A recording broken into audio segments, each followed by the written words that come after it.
बदलापूर शहर एक एक ऐतिहासिक वारसा असलेलं शहर आहे.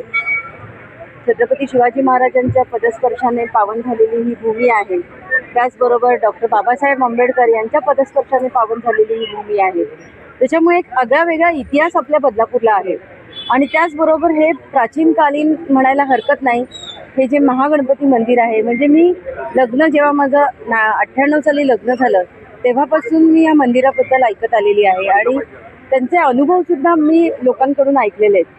आणि त्यानंतर 2012 साली तर मला स्वतःहून ह्या गोष्टीचा अनुभव चांगला आला आहे आणि खरंच एक जागरूक देवस्थान म्हणून हे महागणपती मंदिर प्रचलित आहे.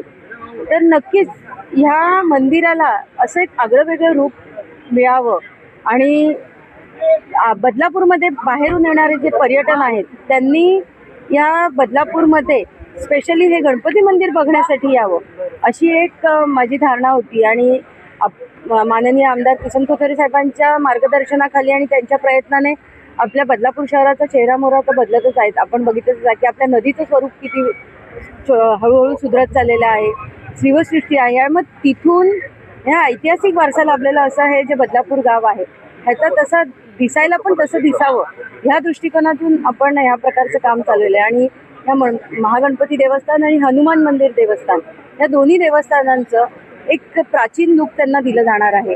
म्हणजे नदीवरून जेव्हा आपण इकडे येणार तेव्हा असं वाटलं पाहिजे की आपण कुठल्यातरी गडावर चाललोय आणि त्या गडावर जाऊन तिथल्या मंदिराचं पण दर्शन घ्यायचंय. तर असा आगळा वेगळा दृष्टिकोन डोळ्यासमोर ठेवून एक नागरिकांना वेगळं काहीतरी देण्याच्या दृष्टिकोनातून आम्ही इथे प्रयत्न करत आहोत. आमदार साहेबांनी तर निधी दिलेलाच आहे. पुढे आणखीन काही निधीची गरज लागली तर आम्ही नक्कीच नगरपालिकेच्या माध्यमातून सुद्धा त्याच्यासाठी प्रयत्न करू, एवढं आश्वासन मी आजच्या दिवशी देते. आपल्या बदलापूरला ऐतिहासिक वारसा लाभलेला आहे. कुठेतरी हे जे ऐतिहासिक ठिकाणं आहेत त्यांचा कुठेतरी एक जीर्णोद्धार असू दे किंवा त्यांचा एक कायापलट करणं हे जे एक संकल्पना ही आपले जे लाडके आमदार आहेत किसन कथोरे यांच्या मनामध्ये आहे आणि आज कुठेतरी त्याची पूर्तताची सुरुवात आज आम्ही करत आहोत.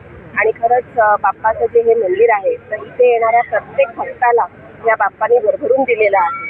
आणि सर्वांच्याच मनात या भावना आहेत की या दोन्ही मंदिराचं जे रूप आहे ते खूप छान आणि ऐतिहासिक असं व्हावं. आपण सर्वांनी प्रकाशी प्रेझेंटेशन पण बघितलं, अतिशय सुंदर असं याचा कायापलट किंवा याची निर्माण इथे होणार आहे. आणि कुठेतरी या बदलापूरला एक पर्यटन स्थळ म्हणून सुद्धा एक त्याचा दर्जा एक वाढणार आहे. आपल्याकडे कोंडेश्वर मंदिर, आपलं शंकर मंदिर आहे कोंडेश्वरला, आपल्या शंकराचं एक मंदिर आपल्या तलावाच्या इथे आहे. ही दोन मंदिरं हे जे ऐतिहासिक मंदिर आहे कुठेतरी ह्याचा कायापलट बदलण्याचा किंवा ह्याला एक प्राचीन किंवा एक छान लुक देण्याची गरज आहे. आणि त्याचं कुठेतरी स्वप्नपूर्ती ही आमच्या हातून किंवा आमच्या कारकिर्दीमध्ये होते. याबद्दल आम्ही सर्वच स्वतःला खूप भाग्यवंत झालो.